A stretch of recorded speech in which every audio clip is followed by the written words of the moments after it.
नमस्कार, plumbing trade वरील या मॉड्यूल मध्ये आपले स्वागत। आजच्या व्हिडिओ मध्ये आपण रेन वॉटर हार्वेस्टिंग सिस्टम, पावसाचे पाणी आणि ड्रेनेज पाईप सिस्टम आणि पावसाच्या पाण्याचे गटर आउटलेट आणि ग्राउंड पाईप स्थिर करणे याबद्दल जाणून घेणार आहोत। या व्हिडिओच्या शेवटी तुम्ही पुढील बाबींमध्ये सक्षम व्हाल। एक खड्डा बनवा आणि खड्डा ग्रेव्हलने भरा। पावसाच्या पाण्याचे पाईप्स दुरुस्त करा। पाईप्सला खड्ड्यात जोडा। खड्डा झाकून टाका।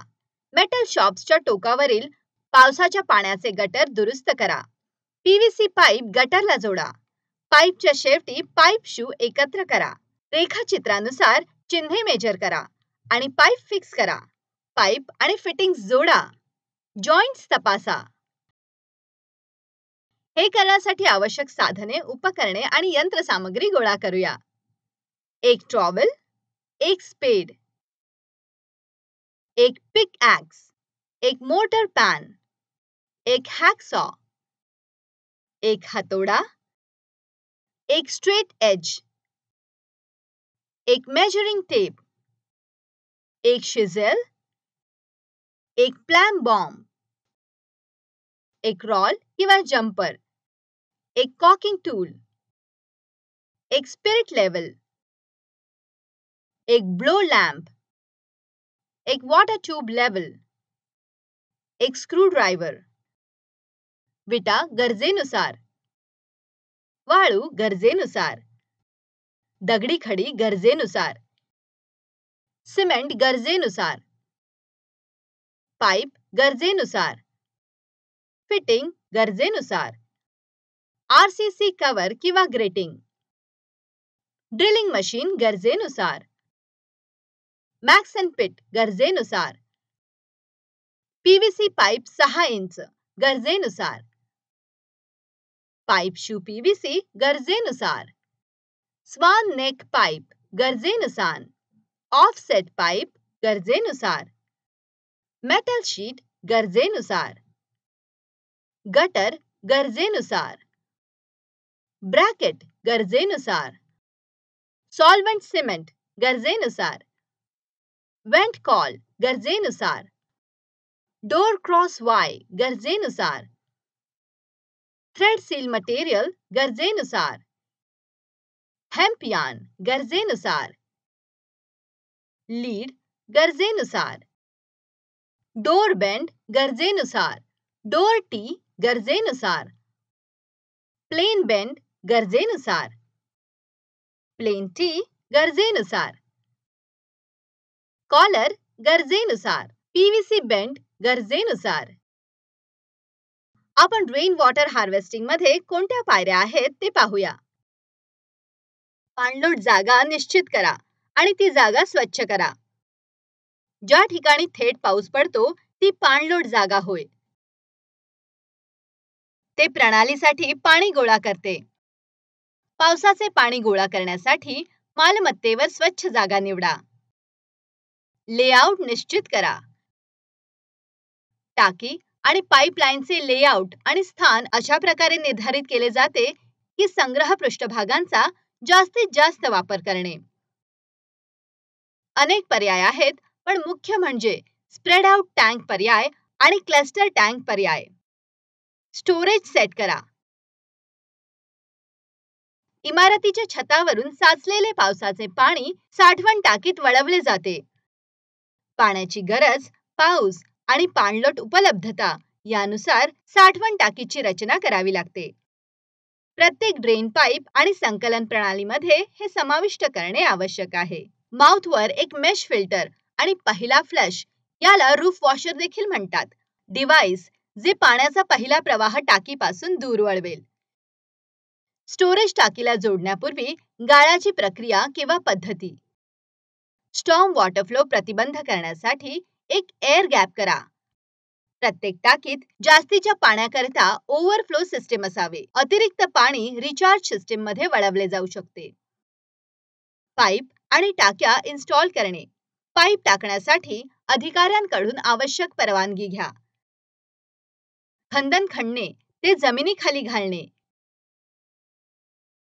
ज्या ठिकाणी सेल्फ क्लिनिंगसाठी सहज पोहोचता येत नाही अशा ठिकाणी गाळ जमा होऊ नये म्हणून पाईपला सिंगल फॉल म्हणून ठेवणे श्रेयस्कर आहे. पाईप खंदकांमध्ये ठेवा किंवा अन्यथा कनेक्टर वापरून कनेक्ट करा. टाक्या स्थापित करण्यासाठी आवश्यकतेनुसार टाकी स्टँड बनवा. टाक्या स्टँडवर ठेवा आणि रिकामे करताना ते उडून जाणार नाहीत याची खात्री करा.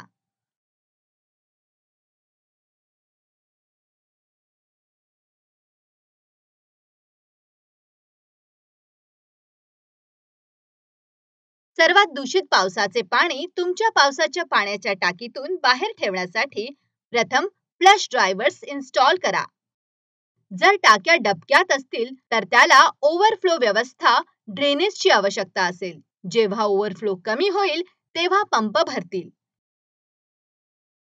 पीव्हीसी आणि योग्य कलेक्टर पाईप्स आणि टाक्यांमध्ये अंतिम कनेक्शन बनवा. पाण्याची पातळी आणि वापराचे नियमित निरीक्षण करण्यासाठी पावसाच्या पाण्याचे पाईप मोजा आणि मार्किंग करा. चॉक लाईन आणि प्लम बॉम्ब वापरून पाईपच्या मध्यवर्ती रेषा मोजा आणि मार्किंग करा. बेंड किंवा इतर दोषांसाठी पाईप तपासा. ब्रॅकेट निश्चित करा. पाईपलाईनचे माप हे लक्षात घेऊन ठेवा की पाईपमध्ये बेंड टाकले जाईल. शू जमिनीच्या पातळीपासून 50 मिमी वर असेल. पॅरापेटच्या भिंतीमध्ये बेंडच्या बाहेरील व्यासापेक्षा मोठे छिद्र करा. बेंड फिक्स करा.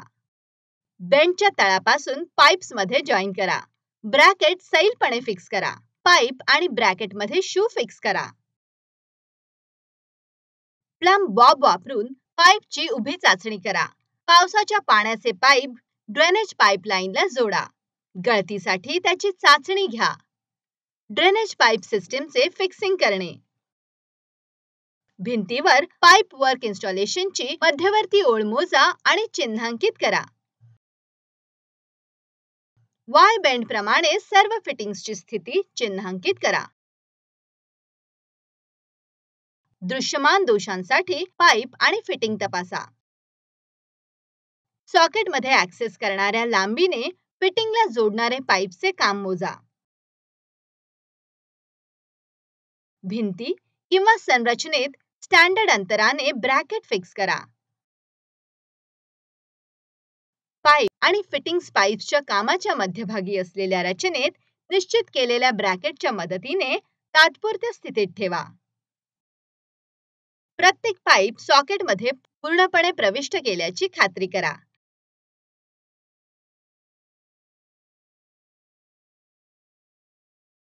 लहान वेज किंवा पॅकिंग वापरून जॉईंट सेंट्रलाइज करा. तळापासून सुरू होणारे शिसे किंवा सिमेंट मोर्टार वापरून पाईप आणि फिटिंग्स जोडा. ब्रॅकेट घट्ट करा. सिमेंट जॉईंटची काळजी घ्या. गळती तपासा.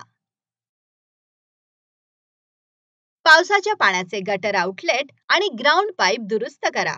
गटर छत्राच्या शीर्षस्थानी किंवा बाहेरील भिंतीच्या शेवटी ठेवा. मेटल शीटच्या टोकावरील गटरचे फिक्सिंग करा. एक पाईप आउटलेट काढा.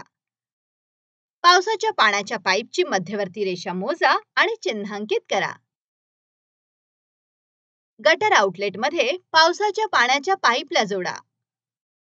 कटरच्या तळापासून पाईपला जॉईन करा. हँगर किंवा ब्रॅकेटची स्थिती मार्किंग करा आणि पाईप फिक्सिंगचे अनुसरण करा. आवश्यक लांबीच्या ब्रॅकेटने पावसाच्या पाण्याच्या पाईपचे फिक्सिंग करा. कटरच्या तळापासून पाईप आणि शूज जोडा. जमिनीच्या पातळीच्या शेवटी rain water pipe shoes connect करा. जॉईन वरील संपूर्ण फिटिंग तपासा. पाईप योग्य रीतीने घातले आहे याची खात्री करा आणि क्लॅम्पिंग किंवा स्क्रू करून पाईप्स आणि फिटिंग्स लटकवा. या व्हिडिओमध्ये आपण पुढील गोष्टी कशा करायच्या यावर चर्चा केलेली आहे. एक खड्डा बनवा आणि खड्डा ग्रेव्हलने भरा. पावसाच्या पाण्याचे पाईप दुरुस्त करा. पाईप्सला खड्ड्यात जोडा. खड्डा झाकून टाका. मेटल शॉपच्या टोकावरील पावसाच्या पाण्याचे गटर दुरुस्त करा. पीव्हीसी पाईप गटरला जोडा. पाईपच्या शेवटी पाईप शू एकत्र करा. मार्क मेजर करा आणि रेखाचित्रानुसार पाईप फिक्स करा. पाईप आणि फिटिंग्स जोडा. जॉईंट्स तपासा. आशा आहे की तुम्हाला या सत्राची स्पष्ट समज आली असेल. तुम्हा सर्वांचे आभार आणि आता आपण पुढच्या व्हिडिओमध्ये भेटू.